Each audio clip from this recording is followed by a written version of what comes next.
ሁለት ልጆቼን አንድማ ይወስዶብኝ አሁን ልካሰስ ነው። ንስሐ ገብተን ሥጋው ደግሞ ተቀብለን ወደ ኋላ ወደ ኃጢአት ግብር የምንመለስ ከሆነ ከፊት ይልቅ ይብሳል። ድሮ ያልሰራን ሁሉ ሊያሰራናል። እንኳን በዓለም አቀፍ ደረጃ በአገር ውስጥም ሕዝብ እስከ ሕዝብ ላይ እየተነሳን እየተጋደለን አይደል? እግዚአብሔር ሰላሙን ይስጠን። ወንበዴ ነው እንዲህ ነው የምንላቸው እኮ ናቸው እናት ቤተ ክርስቲያንን መብራት ሆነው ለቅድስና የበቁ ብዙዎች።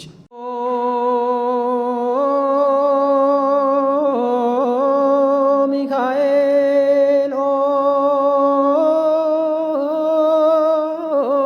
ሚካኤል መተንብ። በስመ አብ ወወልድ ወመንፈስ ቅዱስ አሐዱ አምላክ አሜን። ክቡር አባታችን ሊቀ ኅሩያን ቀሲስ ጥላሁን ታደሰ የዚህ የመንጋው መሪ የሁላችን አባት መካሪ ወንድም እንዲሁም የደብረ ምጥማቅ ሰዓሊተ ምሕረት ቅድስት ማርያም ካቴድራል ስብከተ ወንጌል ኃላፊ፣ የተከበራችሁ መምህራነ ቤተ ክርስቲያን አባቶች፣ ካህናት፣ የተከበራችሁ የእግዚአብሔር ቤተሰቦች በሙሉ እንደምን ዋላችሁ? እንኳን አደረሳችሁ።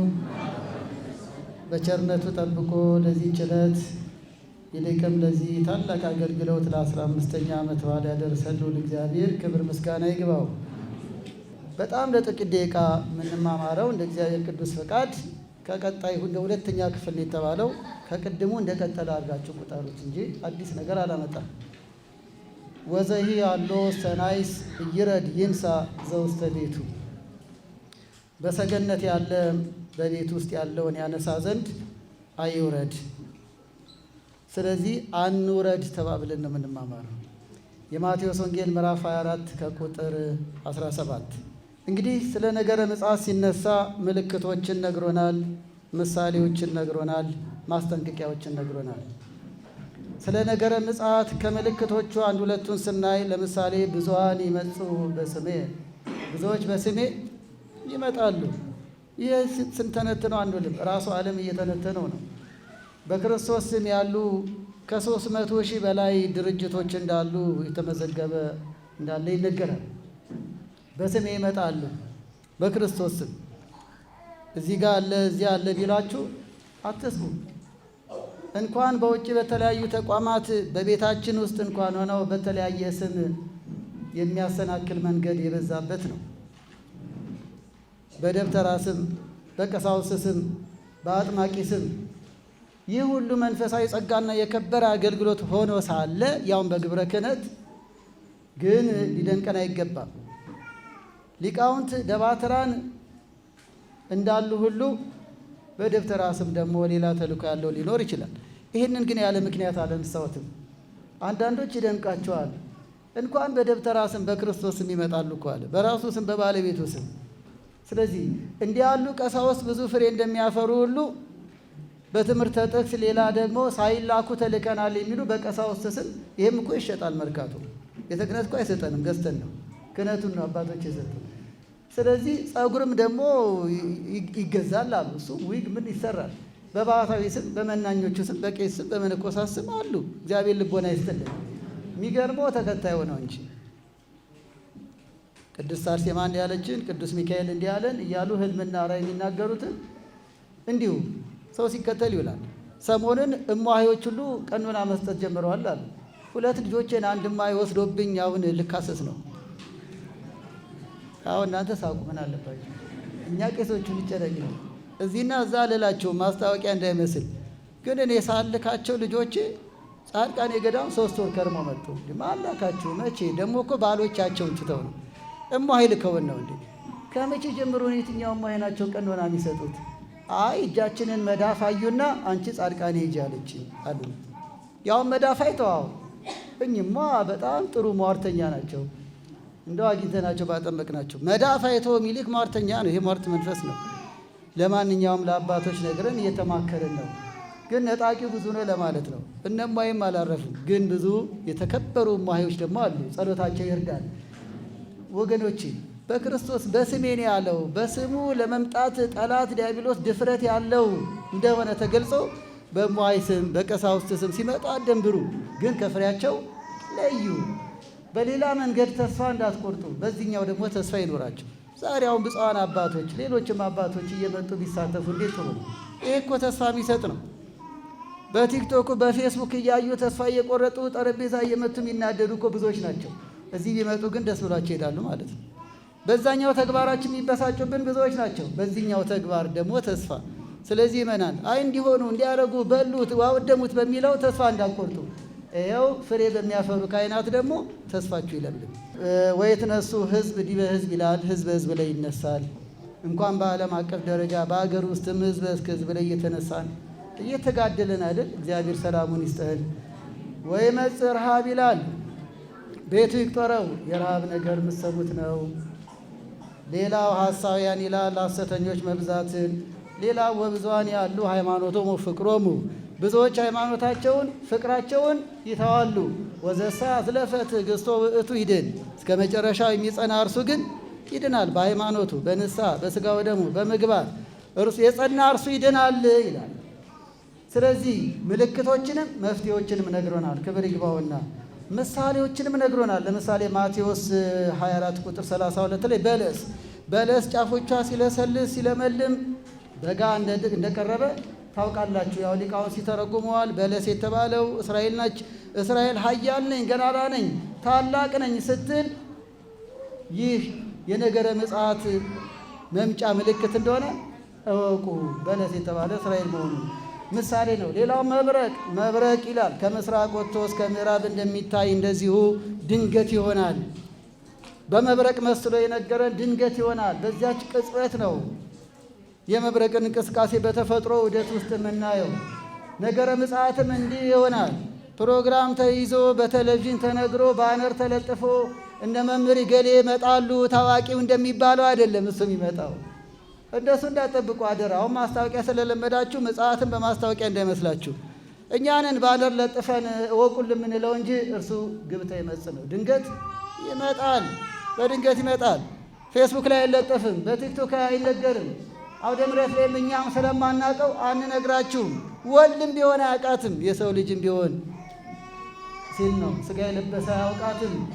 ስለዚህ እርሱ ባወቀ እንደ መብረቅ በምሳሌ ነገረን ነው። ማስጠንቀቂያዎቹን አይተን በቀጣይ ለምሳሌ በተቀደሰ ስፍራ የርኩሰት ነገር ስታዩም አንባቢ ያስተውል። ይሄም ከምሳሌ አንዱ እኮ ነው። ወይም በምሳሌ ከተገለጸ ሐሳብ አንድ ኃይለ ቃል ነው። በተቀደሰ ስፍራ ሁለት ነው፣ በቤተ ክርስቲያን፣ ሁለተኛው በክርስቲያን ሰውነት ነው። ስፍራን ቤተ መቅደስን ብቻ ትታችሁ እኛን መሸጫ መለወጫ ያረጉት እነሱም አያርፉም ብላችሁ እኛን ስታሙ ብቻ እንዳደክሙ። የራሳችሁ ሰውነትስ መሸጫ መለወጫ ሆኗል። ሰውነቱን ለሌላ ያከራያለ። ሐሜት እያማን ከሆነ አከራይተነዋል ማለት ነው። ለማን? ለዲያብሎስ። ክፉ እያሰብን ከሆነ አከራይተነዋል። እሱ ተከራይ ነው፣ ባለቤቱ ክርስቶስ ነው። በኋለኛው ይብስበታል አለ እኮ ማቴዎስ 12 ላይ። ክፉ መንፈስ ከራቀ በኋላ ሲመለስ ባዶ ሆኖ ያገኘዋል። ከዚያ ለዚያ ሰው በኋለኛው ይብስበታል። 7 ሆነው ይገባሉ፣ 7 ክፉ ስራዎችን ያሰሩታል ሲል ነው። ይህንስ አንተንት ነው የቆየን መምህራን በተለያየ ጊዜ መምህርም ይነግሯቸዋል። ንስሐ ገብተን ሥጋ ወደሙ ተቀብለን ወደ ኋላ ወደ ኃጢአት ግብር የምንመለስ ከሆነ ከፊት ይልቅ ይብሳል። ድሮ ያልሰራን ሁሉ ያሰራናል። ስለዚህ በተቀደሰ ስፍራ የርኩሰት ነገር ሲባል ቀዳሹ ዘፋኝ ሲሆን እንዲሁ ነው። ቤተ መቅደስ እኮ ነው ሰውነታችን። ጠበል ሲጠጣ የነበረው በአረቄ ሲወድቅ ሲገኝ ይኸው እኮ ነው። ድሮ ሰንበት ተማሪ ነበርኩ፣ ማኅበረ ቅዱሳን ነበርኩ፣ የአባ ገሌ ዘመድ ነበርኩ የሚል ዛሬ በየአረቄ ቤቱ ሞልቷል። የእናንተን ያህል እናት ቤተክርስቲያን እንደሚገኝ ሁሉ ከዚህ እጥፍ ደግሞ በየጭፈራው በየምኑ ዓለምም አልቦዘንም። ነጠላ ደግድጎ ቤተክርስቲያን የሚገባው ሰዓት ላይ የስፖርት ሰዓት እያለ መንገድ እየዘጋ ይጠራዋል። ሰይጣን መንገድ ዘጊ ነው አሁንም ዋናው። እንደዛም ሆነው ግን ጥሳችሁ እየመጣችሁ ነው። እግዚአብሔር ያበርታችሁ። በተቀደሰ ስፍራ ሲባል ግን የፈለግኩት ቤተ መቅደስ ዙሪያ ያለነውን እኛን ደካሞችን ብቻ አይደለም። የእኛን ማስራ ያው በአደባባይ ስለሚታይ የምታውቁት ነው። እግዚአብሔር ልብ ይስጠን። የእናንተ ሰውነት የተቀደሰው ሰውነት እንዴት ነው? ማስጠንቀቂያዎችን ደግሞ ነግሮናል። ነገረ ምጽአትን ስናስብ ምሳሌ አለ፣ ምልክት አለ፣ ማስጠንቀቂያ አለ። ማስጠንቀቂያ የመጀመሪያው ጸልዩ ነው። በክረምት እንዳይሆን ጸልዩ ነው አይደል? ክረምት ፍሬ አልባ ነው፣ ቅጠል ብቻ ነው። ሃይማኖት ምግባር ሳይኖራችሁ እንዳትጠሩ፣ ለሰው ምጽአቱ ሞቱ ነው። ሞታችሁ እንዳይመጣ ጸልዩ። ሌላው ተጠንቀቁ የሚል ደግሞ አለ። በበረሃ ነው ቢሏቸው አትመኑ፣ ተጠንቀቁ። በዚህ አለ በዚህ አሉ ቢሏቸው አትመኑ፣ ተጠንቀቁ ደግሞ ይለናል። ሌላው ደግሞ ተዘጋጁ ይለናል ማለት ነው። ቁጥር 13 ላይ ደግሞ ድለዋኒክሙ ንበሩ፣ ተዘጋጁ ደግሞ ይለናል። በመጨረሻ ደግሞ ጽኑ ይለናል። ማስጠንቀቂያችሁ ጽኑ። ባነሳነው ርዕስ ላይ በሰገነት ያለን በቤት ውስጥ ያለውን ያነሳ ዘንድ አይውረድ ከምሳሌ ከተነገሩ ጥልቅ ሀሳቦች አንዱ ነው። በእውነት ይህን ስተረጉም ልውል አይደለም፣ አቅሙም የለኝም። ከኔ የተሻለ አባቶች ያስተምሩናል። እድሜና ጤና ይስጥልን። ይኸውላችሁ ይደንቃል። በሰገነት ያለን በቤት ውስጥ ያለውን ያነሳ ዘንድ አይውረድ ይላል። በነገረ ምጽአት በኋለኛው ዘመን በዓለም ላይ እነዚህን ሁሉ ምልክቶች ስታዩ አትውረዱ አትውረዱ ልንባባል እኮ ነው። አትውረዱ። አዎ ምንድን ነው መውረድ? ሰገነት የተባለው ልዕልና ነፍስን ነው። ሰገነት በሰገነት ያለ ዛሬ ከሪፖርት እንደሰማነው እግዚአብሔር ይመስገን ብዙዎቹ በሥጋው ደግሞ በንስሐ ነው ያሉት። ስለዚህ ሰገነት ላይ ናቸው። ረቂቅ ሰገነት ላይ ናቸው። ከሰማይ ካለው ኅብረት ጋር ተቀላቅላቸዋል ማለት ነው። ታድላቸዋል። ሰገነት ላይ ናቸው። ምድራዊ የተመላለሳችሁ ሐሳባችሁና ተግባራችሁ ግን በሰማይ መላእክት ዘንድ ደስ የሚያሰኘውን አኗኗር ላይ ስለሆናችሁ ሰገነት ላይ ናቸው። ሰገነት የተባለው ልዕልና ነፍስ ነው። ነፍስን ከፍ ማድረግ ነው። ፈቃደ ነፍስ ነው። ጾም ሰገነት ነው። ጸሎት ሰገነት ነው። የማዕረግ ቦታ ነው። የክብር ቦታ ነው። መብል መጠጥ ደግሞ ሁለቱንም እግዚአብሔር ያጠፋቸዋል። ሆድም ለመብል ነው፣ መብልም ለሆድ ነው። ከንቱ ናቸው እንደተባለው በጾም ወቅት ላይ በንስሐ ሕይወት ላይ ከዚያም አልፎ ደግሞ ለቅዱስ ሥጋው ለክቡር ደግሞ መብቃት ሰገነት ነው። ሰገነት ላይ ያለን ነን። እግዚአብሔር ፈቅዶ እንደኛ ስራ እኮ አይደለም። እመሰ ኃጢአተኑ ትታቀብ እግዚኦ እግዚኦ መኑ ይቀቡል። ምን ማለት ይመስላቸው? አቤቱ ኃጢአታችንን ብትቆጥርብን ብትጠባበቅብን በፊትህ ማን ይቆማል? መዝሙር 129 ላይ በቸርነቱ ግን ሰገነት ላይ ነው። አትፍሩ አትፈሩ። ኃጢአት ነው የሚያሳፍረው። ክፉ ስራ ነው የሚያሳፍረው። ነጠላ ለብሰን ወደ አባታችሁ ወደ እናት ቤተክርስቲያን ስትመጡ ደስ እያላችሁ ነው። ወደ እግዚአብሔር ቤት እንሂድ ባሉኝ ጊዜ ደስ አለኝ። ሰገነት ላይ ነን። መመጻደቅ አይደለም። እናንተን ወክዬ ነው የምናገረው። እንደ ቸርነት ነው እንጂ እንደ በደላችን አይሆን እያልን በትህትና እግዚአብሔር ፈቅዶ ወዶ ሰገነት ላይ ነን። ንስሐ የገባችሁ ንስሐ አባት የያዛችሁ ራስህን ለካህን አሳይ አይደል? ማቴዎስ 8 ቁጥር 4 ራሳችሁን ለካህን ማሳየት እግዚአብሔር ትእዛዝ ነው። ትእዛዝ እኮ ነው። ሕግ ተላላፊዎች ሆይ ንስሐ ግቡ። ኢሳይያስ 46 ቁጥር 6 ትእዛዝ ነው። ሰዎች ሁሉ ያለፈውን ወራት ትተው ንስሐ እንዲገቡ እግዚአብሔር ያዛል። የሐዋርያት ሥራ 17:31 ትእዛዝ ነው። በአቅማችሁ በአቅማችን እግዚአብሔር አምላኬ ነው፣ ትእዛዙን እጠብቃለሁ፣ በደለኛ ነኝ፣ ኃጢአተኛ ነኝ፣ በደሌን ልናዘዝ ወደ ካህኑ ሄዳለሁ ማለት ሰገነት። ከዚያም አልፎ ደግሞ ቁረብ እንጂ በቃ ወደ ኋላ አትመለሱ፣ በርቱ ብለውን ደግሞ የአቅማችሁን እየጾማችሁ የጸለያችሁ የሰገዳችሁ ቀኖናችሁ የተቀበላችሁ ስትታገሉ በሰገነት ሰገነት ልዕልና ነፍስ ነው። መውረድ ታዲያ ምንድን ነው? ስጋዊ ስራ ነው። ፈቃደ ስራ ነው። ስጋዊ ስራ ስላችሁ ኢንጂነርነት፣ ሐኪምነት፣ ምድራዊ ተግባር አይደለም። የኃጢአት ተግባር አንደኛ ቆሮንቶስ ምዕራፍ 6 ላይ ያለው ዮሐንስ ራእይ ምዕራፍ 21 ላይ ያለው ይሄን የሚሰሩ እድላቸው ሁለተኛ ሞት ነው ይላል። መንፈሳዊ ሰሩ ለክብር ትንሣኤ እንደሚነሱ ሁሉ ኃጢአትን ሰርተው ንስሐ ያልገቡ ደግሞ እድላቸው ሁለተኛ ሞት ነው። እሱም ወደ ሲኦል ወደ እሳት ባህር መጣል ነው ይላል። መውረድ ማለት ክፉ ስራ ነው። ወደ ዓለማዊ ተግባር መመለስ ነው። ከእግዚአብሔር ጸጋ መራቅ ነው። ቅድም ማቴዎስ 12 እንደነገርኳችሁ መንፈሳዊ ሕይወት ጀምሮ ወደ ኋላ መመለስ ነው መውረድ ማለት። ልብሱን ወይም በቤት በታች ያለውን እንግዲህ አንድ ከፍታ ላይ ያለ ምሳሌ ነው የነገረን አላልኳችሁ? እንደ ድሮ ወይም እንደ ዕብራውያኑ ልማድ ሰገነት ያለ ወይም ደግሞ እንዳሁኑ ፎቅ የሆነ ቤት አለ። ከዛ ደግሞ ቤዝመንት ነው የሚባለው ግራውንድ ያላቸው ቤቶች ደግሞ አሉ። እኛ ሀገር ብዙ አልተለመደ መስለኝ። በአርማዶቹ ትልቁ ቤታቸው እንዲሁ መታች ነው፣ ብዙ እንግዳ ምንም መቀበያቸው እና ዋናው ግን የክብር ቦታ ግን ከላይ ያለው ነው። የትኛውን ቤት ላይ ከላይ ያለው ይመስለኛል። ይሄ ፍጹም ምሳሌ አይደለም፣ ግን በቀድሞ ልማድ ነው። በሰገነት ስለ ዳዊት ስለምን ሲነገርም ብዙ አለ። እዚያ ውስጥ ሁሉ አልገባም ብዬ ነው ወገኖቼ፣ ትረዱታላችሁ እናንተ በቤቱ ምሳሌ። ስለዚህ አሁን ሰገነት ላይ ነው ያለው። እታች ጓዝ ያለበት የተለያዩ ከአገልግሎት ውጭ የሆኑ ዕቃዎች ሁሉ ወደ ተከማቹበት የሚሸጡ ወይም የሚጣሉ ወይም ወደ ቆሻሻ መጣያ የሚጣሉ ሁሉ ዕቃ ወደ ተከማቹበት ወደ ምድር ቤት አይውረድ። በዚያን ጊዜ በቃ ሰገነት ላይ ወጥቷል። ማረፊያው እዚያ ነው። መኝታው እዛ ነው። እንግዳ መቀበያው እዛ ነው። የከበሩ እንግዶች ሲመጡም ኑ ብሉልኝ ጠጡልኝ የሚለው በሰገነቱ ላይ ነው። ዙሪያ ገባውን በማዕዘኑ ለአራት ማዕዘኑ የሚቃኘው ምድር ቤት አይደለም ማለት ከላይ ነው። ዙሪያ ገባውን የሚያይበትን ራሱንም የቱ ጋር እንዳለ የሚያይበትን ሰማያውያን ቅዱሳን መላእክት ጋር ከቅዱሳን ኅብረት ጋር አንድ ቤተክርስቲያን ማለት በምድር ያሉና በሰማይ ያሉ የቅዱሳን ኅብረት አይደል?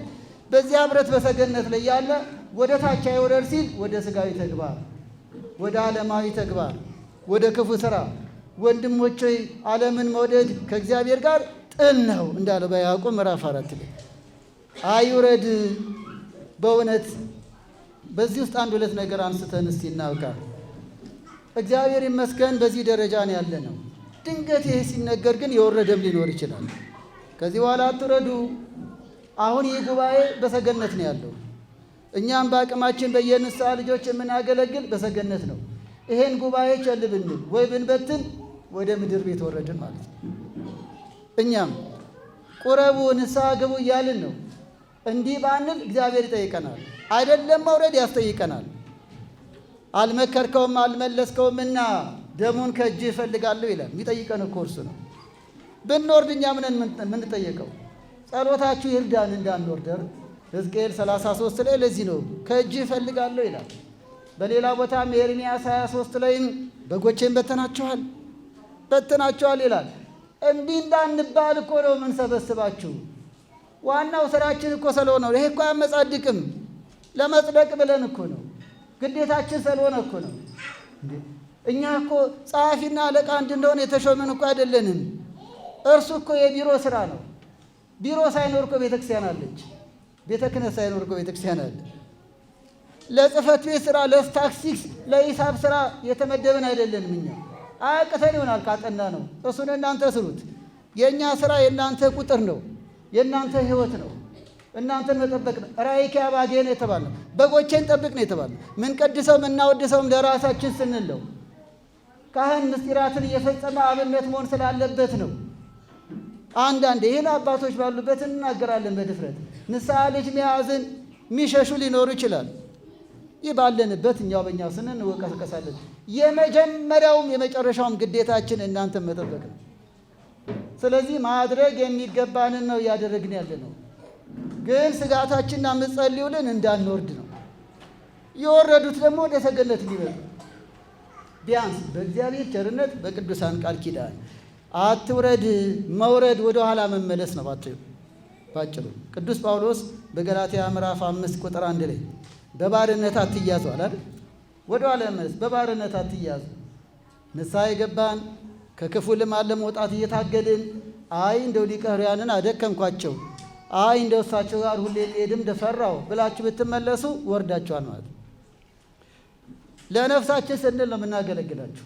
ለምሳሌ ሊቀ ኅሩያንን ካገኘው 1 ዓመት ሆነኝ ያለ ሰው እየወረደ ነው። ይጠንቀቅ። አትውረድ ወደ ምድር፣ አትውረድ ወደ ታችኛው ቤት። የላይኛው ቤት ቤተ ክርስቲያን፣ የላይኛው ቤት ንስሐ፣ የላይኛው ቤት በምክረ ካህን ጸንቶ ከነ ድካማችንም ይሁን በእውነት አንተ ተአምር ድካሞ ለሰብ አይደል?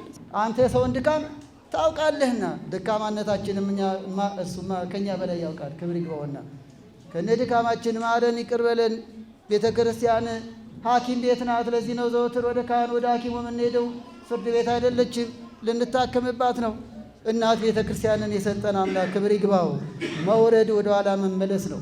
መውረድ ዝለት ነው። አንድ ሰውዬ ከሚስቱ ተደብቆ ይበላላቸዋል። የወረደ ሰውዬ ነው። እግዚአብሔር ወደ ሰገነቱ ያምጣልን። ግን አታውቁትም፣ ተረት ነው። እና ምን ሆነ? የቅበላ ዕለት በደንብ በላ፣ ደስ ብሎ ጾሙን ጀመረ።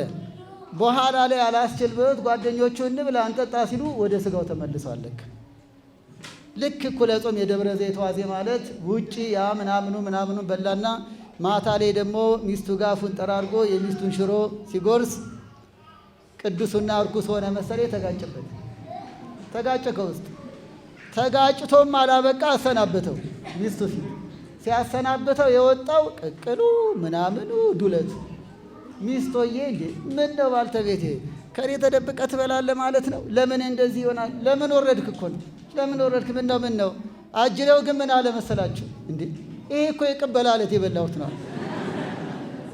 1 ወር ቆይቶ የዘንድሮ ምግብ ከጾም ወደ ኋላ ማለት፣ ከጸሎት ወደ ኋላ ማለት መዛል። የዕለት መዝሙረ ዳዊት ምንደግም የነበርን አንድ መዝሙር ለመጸለይ ጊዜ የለንም ማለት እየወረድን ነው። ኪዳን የምናደርስ ከሰዓታት ማንለይ፣ ከቤተ ክርስቲያን ማንለይ፣ በልጅ በስራ በመሳሰለው ሊሆን ይችላል። እግዚአብሔርና ካህኑ በሚያውቁት። ሴትዮዋ ነገር ሁሌ ትዝ ይለኛል። መምህር ምትኮ የጻፏት ያቺ ቀጠሮ የሰጠችው ሴት ልክ ጾም ሲገባ ማስቀደስ ጀመረች። ክፉ ልማድ መናገር መሳደብ ነበረባትና እንዳትሳደብ ያደራ ጾም ነው አላት። ንሳባት እንዳትሳደብ። አጅሪት ጎበዘች። 1 ቀን 2 ቀን 3ኛው ቀን ገና በ3ኛው ቀን አካባቢ አስቀድሳ ስትመለስ ጎረቤቶቿ አንቺ ብሎ አስቀዳሽ፣ ደግሞ አንቺ ብሎ ነጠላ ደግዳጊ። አቤት ፈተናው! አትስሙት። ሊያወርዳችሁ የሚፈልግ ብዙ ዓለም አለ፣ ብዙ የዓለም ጥሪ አለ። አጅሪት ጎበዝ ነች። አሁን ስለ ሞቃችሁ በምሳሌ ልጅ ቆልቋቸው ብዬ እና አጅሪት አላስችል አላት። በጣም ሰደቧታ፣ ተቿት። አላስችል አላት። ቢቸግራት ምን አለች? ነጠላዋን ወረድ አደረገችና እያንዳንድሽ አሁን ጾም ነው፣ ጾም ሲፈታ እንገናኝ። ለስድብ ቀጠሮ ማለት ያለ ግን አለመውረድ ዘወትር ነው። በጾም ብቻ አይደለም። አትውረድ ይላል። እንዲወርዱ የሚታገል ብዙ ፈተና አለ። ይሁዳ እኮ ወርዶ እኮ ነው። እግዚአብሔር መጨረሻችን ያሳምርልን። እንዴት ተጠርቶ ነበር እኮ ለሥጋው ደግሞ በቅቶ ነበር እኮ። ግን ፍቅረ ነዋይ አስወረደው። እያዳመጣችሁ ነው። ፍቅረ ነዋይ ስንቱን አራቀ። ስራ በዛብኝ፣ ቢዚ ነኝ፣ አንቺ ቁረቢ እኔ አይመቸኝም የሚል ባል ብዛቱ። አንተ ቆርበና ባክን አይመቸኝም፣ ስራ ነኝ፣ ቢዚ ነኝ። እውነት ከእግዚአብሔር ጸጋ በሚያርቅ መንገድ ስራው ሩጫው ተገቢ ሆኖ ሳለ ግን ወደ እግዚአብሔር ለመቅረብ እንዴት ነው? እውነት ቢዚነት ምክንያት ይሆናል። ይሁዳን ፍቅረ ነዋይ ጌታን አሳልፎ እንዲሰጥ አደረገው። ሁላችሁ እንደምታውቁት ታንቆ ሞተ፣ መጨረሻውም አላማረም። በማቴዎስ ወንጌል ምዕራፍ 27 ላይ የምናገኘው ነው። ወደ ኋላ መመለስ ሲነገር ዴማስ ሁሌ የምናስታውሳችሁ ነው። መምህራን ሁሉ የሚያነሱት ነው። 2ኛ ጢሞቴዎስ ምዕራፍ 4 ቁጥር 10 ላይ አዎ ዴማስ ወደ ኋላ ዓለምን ወዶ ተመልሷልና። ልጆቻችን እንዴት ነው? በባህር ማዶ ብንኖር ሹመት ብናገኝ ይሄን ሕይወትን ቀንሰው ይሆን? በተለያየ መልኩ የምንመኘውን ነገር ብናገኝ በቃ ቢዚ ነኝ አልተመቸኝም ሊቀር ያን ፈቃድ ስጡኝ ያለን ፈቃድ እናበዛ ይሆን?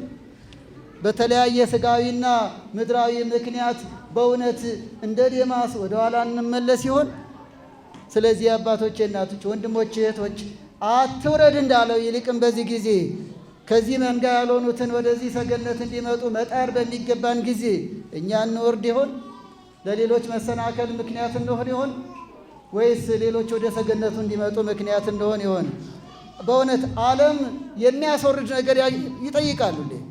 እንድንወርድ እኮ ጠላት ዘወትር የተለያዩ መንገዶችን ይፈጥራል። ለምሳሌ በሉቃስ ወንጌል ምዕራፍ 23 ላይ ያ ከግራ የተሰቀለው ሰው ድፍረቱ እስቲ ውረድ ብሎት ነበር እኮ። ለጌታችን ይሄ ቃል የተነገረ ለእኛማ ሰይጣን ምን ያህል ይፈትነን ይሆን? ውረድና አሳየን። ፈያታዊ ዜማንን አስታውሱ። ሉቃስ 23 ላይ በግራ ያለው ውረድና አሳየን ይላል። አንተ ሰው እኛስ በበደላችን ነው አለ። በጣም ይገርማችሁ ብዬ ያነሳሁት ሀሳብ ማንሳት የፈለግኩት በቃ አውርደኝ ከዚህ መስቀል አላለን። ፈያታዊ ዜማን እንዴት ብል ነው ግን ወንበዴ ነው እንዲህ ነው የምንላቸው እኮ ናቸው። እናት ቤተ ክርስቲያንን መብራት ሆነው ለቅድስና የበቁ ብዙዎች እንዳይቀድሙን ያምጣልን መድኃኒዓለም። ሌሎችን ስንንቅ፣ በሌሎች ስንታበይ፣ ስንመጻደቅ ይኸውላችሁ ይህ ሰው እኮ እንደው አምላክ እንደሆን ካውቄያለሁ እባክህ እንደው ምድር ላይ እባክህ እንደው ልኑር ድጋሚ እባክህ አውርደኝ አድነኝ አላለም እኮ። ምንድን ነው ያለው? በመንግስት አስበኝ። አይገርማችሁ? እንደው መስቀል ላይ የተማረው ፈያታዊ ዜማን ይብለጠኝ። እኔ ዕድሜ ልኬን ሰንበት ትምህርት ቤት ቤተክርስቲያን አድጌያለሁ ከምለው በወራጅ ቀጠና ዝም ብዬ እየወረድኩ ከማስቸግረው ተምሬያለሁ፣ አውቃለሁ፣ መስቀል ይዣለሁ፣ ቆብ አድርጌያለሁ፣ ካባ መለብሳለሁ፣ ፍኖተ ተክሌን እየጠበቅኩ ቤተ ክርስቲያን አክብራኝ የምኖረው በለጠኝ ፈያታዊ ዜማን። አንድ ቀን ሳይማር እንዲሁም ወንበዴ ነበረ እንዴት ነው ወንድሞቼ? በጣም ይደንቃል እኮ የእሱን ሀሳብ። እንደው እዚህ ላይ ብቻ ብውልበት ደስ ባለኝ ነበር፣ ግን የበለጠ ምስጢሩን ይግለጥላችሁ። በእውነት ሀሳቤን ግን አግኝታችሁታል። እንዲህ አምላክ መሆኑን እኮ አውቋል። መኖር እኮ ይናፍቃል፣ ያጓጓል እኮ። ኧረ እንደው በቃ አምላክ እባክህን እንደው ሂጄ በደንብ ልስራ፣ በደንብ እንደው እንዲሉን፣ ወይ ደግሞ ካሁን በኋላ አልሰርቅም፣ ወንበዴ አልሆንም፣ ብቻ አውርደኝ አላለም እኮ። መውረድ አልተመኘም፣ የበለጠ መውጣት ነው የተመኘው። መውጣት አትውረዱ መስቀል ላይ ሆነ እኮ አስበኝ አለው። ዛሬ በገነት ከእኔ ጋር ትኖራለህ አለው። ከነ አዳም ቀድሞ ገነት ገባ። ክብር ይግባው መድኃኒዓለም ኢየሱስ ክርስቶስ ፈጣሪያችን። በእውነት እህቶች ወንድሞች፣ ይህንን ቃል በማስተዋል አሁንም ውረዱ ሚል ይመጣል። ወደ ዝሙት በመገፋፋት ወደማይገባ ሕይወት በመገፋፋት በትዳር ላይ መሰናክል ፈተና እያመጣ ጥንተ ጠላት እኮ ነው። እንድንወርድ ማያደርገው ጥረት የለም። ከቤተ ክርስቲያን እንድንርቅ፣ ከሰንበት ትምህርት ቤት እንድንርቅ፣ ነገሌ በዚህ ገቡ በዚህ አውጡ ባሉ ባልታ በምኑ እንድትዝሉ ያደርግና አይ እነሱ እንዲከሆኑማ እንድትወርዱ ዓለም ብዙ ይጠራል። እንዳንወርድ እግዚአብሔር ይጠብቀን። አንዳንዴ ደግሞ በዚች ብልሃት ሀሳብ ላብቃ፣ ከፍ ያሉ መስሏቸው የወረዱም ደግሞ አሉ። መመጻደቅ፣ መታበይ፣ መምህር ገሌን አውቃለሁ፣ አቡነ ገሌን አውቃለሁ እያሉ የወረዱ ደግሞ አሉ። ወይ ጉድ! 10 ጊዜ ሄደን ብታውቁ መንግሥተ ሰማያት አትገቡም። የእግዚአብሔርን ቃል እወቁ። የአብርሃም ልጆች ነን ካልን የአብርሃምን ስራ ስሩ ነው ያላቸው ጌታችን ኢየሱስ ክርስቶስ። አንዳንዶች ንስሐ ግቡ እንጂ ሥጋው ደግሞ ተቀበሉ እንጂ እኔ እኮ የካህን ቤተሰብ ነኝ እያሉ ቤተ ክርስቲያን ካህን ያሳድደዋል።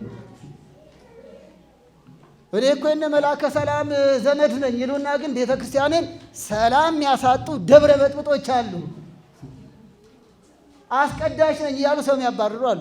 ደሞ ኬት መጣ ይችላል። በማስቀደሻ ይጣላሉ። ምንጣፌን ረገጥክ ይባባላል። ወርደዋል። እነዚህ በውስጥ ያሉ የወረዱ ናቸው። በቤት ውስጥ የጠፋው ድሪም አለች አይደል? አንዲት ሴት በቤት ውስጥ የጠፉ እኮ ብዙዎች እኮ ናቸው። ውጭውን ብቻ አትዩ።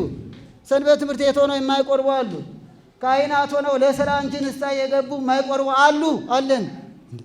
ምእመንም ሆነው ሰበካ ጉባኤ ነኝ ጉዳይ ይበዛብኛል፣ ስራ ይበዛብኛል ይላሉ። አንድ ቀንም ንስሐ ገብተው በአግባቡ ያልቆረቡ አሉ። እግዚአብሔር የሚያየው ሰበካ ጉባኤ አስመዘገብክልኝ አይደለም፣ ሰንበት ትምህርት ቤት ያህል ሊቀመንበር ሆንክልኝ አይደለም። እሱ ጸጋ በረከት ለማግኘት መንፈሳዊ ግዴታችን ነው። ድሃ ረዳ ሆይ፣ የታረዘ አለበስክ ሆይ፣ በሃይማኖት በምግባር ኖረሃል ወይ ነው። ለእሱ ክብር የሚያበቃን ማረጋገጫው ማህተሙ ማለፊያው ሥጋው ደሙ። አቡነ ገሌን ማወቅ መንግሥተ ሰማያት አያስገባኝም። ማወቅ ጥሩ ነው፣ አባቶቻችንን መምህራን፣ የቤተክርስቲያን አገልጋዮችን። እርሱ ግን ቪዛ አይደለም አያሳልፍም። እሱ ቪዛ ሳይዛውን ቦሌ ሄዶ አሜሪካ ሊሄድ ነው ብትል እንዲሁም ፌዴራል ነው የሚይዝ። ጭራሹን ቪዛ ነው ማሳለፊያው አይደል? ለምድራዊ መንግስት ላይኛውም ማለፊያው ሥጋው ደሙ ነው።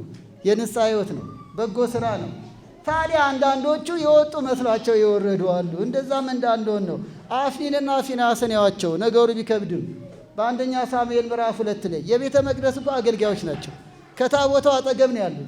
ከታቦታ አጠገብ ስለሆኑ የኤሊ ልጆች ስለሆኑ ግን ታበዩ። የወጡ መረደ መሰላቸው። ለካ ወርደዋል። አትውረድ እንዴ! ቤተ መቅደስ ውስጥ ብቻ በመሆን ወጣን ማለት አይደለም። ህሊና ነው፣ ነፍስ ሲድን ነው፣ በተነገረን ስንጠቀም ነው። በተጋፋ አይደለም።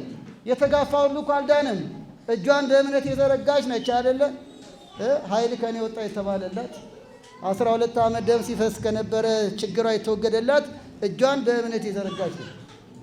ታዲያ ለቤተ ክርስቲያን ቅርብ ነን፣ ለቤተ ክህነት ቅርብ ነን፣ ለቲክቶክ ለፌስቡክ ለምናምኑ ለእንደዚህ አይነቱ ቅርብ ነን አይደለም። ለእግዚአብሔር ቅርብ ነን፣ ለንስሐ ሕይወት ቅርብ ነን። በትክክል ኃጢአታችን ተናዘናል ወይስ እየደባበቅን ነው? የወጡ የመሰላቸው ይወረደዋሉ። ንስሐም እኮ እንደዛ እኮ ነው። አንዳንዶቹ ለምሳሌ በንስሐ እንኳን ከልምድ ማነስም ሊሆን ይችላል፣ አንዳንዴ ደግሞ ከመፍራትም ሊሆን ይችላል። ግን እኮ ያቺ ፍርሃት ነች ንስሐ። ሰውየው አሉ ሁሌ በገመድ ሰርቅ ያለው እያለ ይመጣል ንስሐ አባቱ ጋር ገመድ። እግዚአብሔር ይፍታ። ደግሞ ይመጣል። አሜን አላችሁ? ለሱ ብላችሁ ታውቁታላችሁ? እሺ ገመድ ሰርቅ ያለው በኋላ ተጠራጠሩ። የገመድ በዛባቸው። እንዴት ነው ገመድ ብቻ ነው? አይ አይደለም አባቴ፣ እሱማ ንገረኝ ካሉ ጫፏ ላይ በሬ አለ። ምን አለ? በሬ። በሬውን ሳይናገር ገመዱን ይናገራል። 40 ቀድቻለሁ እንደዚህ ሆኛለሁ እያሉ ሰው ሲያሙ በየጠንቋይ ቤቱ ሲሄዱ 98 ጠንቋይ ቤት የሚሄደው ማን ነው? የኛው ጉዳይ አይደል እንዴ? ገና እኮ አልተሰበከም። ገና እኮ ይቀረናል። ሞንታርቦ ይጮዋል እንጂ ሞንታርቦ እያገዘን እንጂ መንፈስ ቅዱስ እየረዳን ነው እንደኛስ ብንሆን ለመንፈስ ቅዱስ የሚመች ሕይወት ይዘን ስላልተገኘ 12 ሐዋርያት ዓለምን ለወጡ። 30 ሺህ ካህናት አዲስ አበባ ለውጠናታል እንዴ? 18 ሺህ ሰዶማ ያለው አዲስ አበባ ነው። 22 ሺህ ሴተኛ ዳር ያለው አዲስ አበባ ነው። ደሃው ለማኙ ምኑ ያለው እዚህ አዲስ አበባ ነው። እኛ እያለን ምን እናርግኛ? ፉካ እንስራ እንጂ እዚህ ሰው እዚህ እየተራበኛ እዚህ ፉካ እናድሳለን። ብቻ ብሶት አበዛባችሁ። የወጡ የመሰላቸው የወረዱ ብዙዎች አሉ። አፍኒና ፊናስ ውስጥ ስላሉ ብቻ የወጡ መስሏቸዋል። ሕሊና ሲድን ነው። በትክክል በእግዚአብሔር መንገድ ስንሄድ ነው።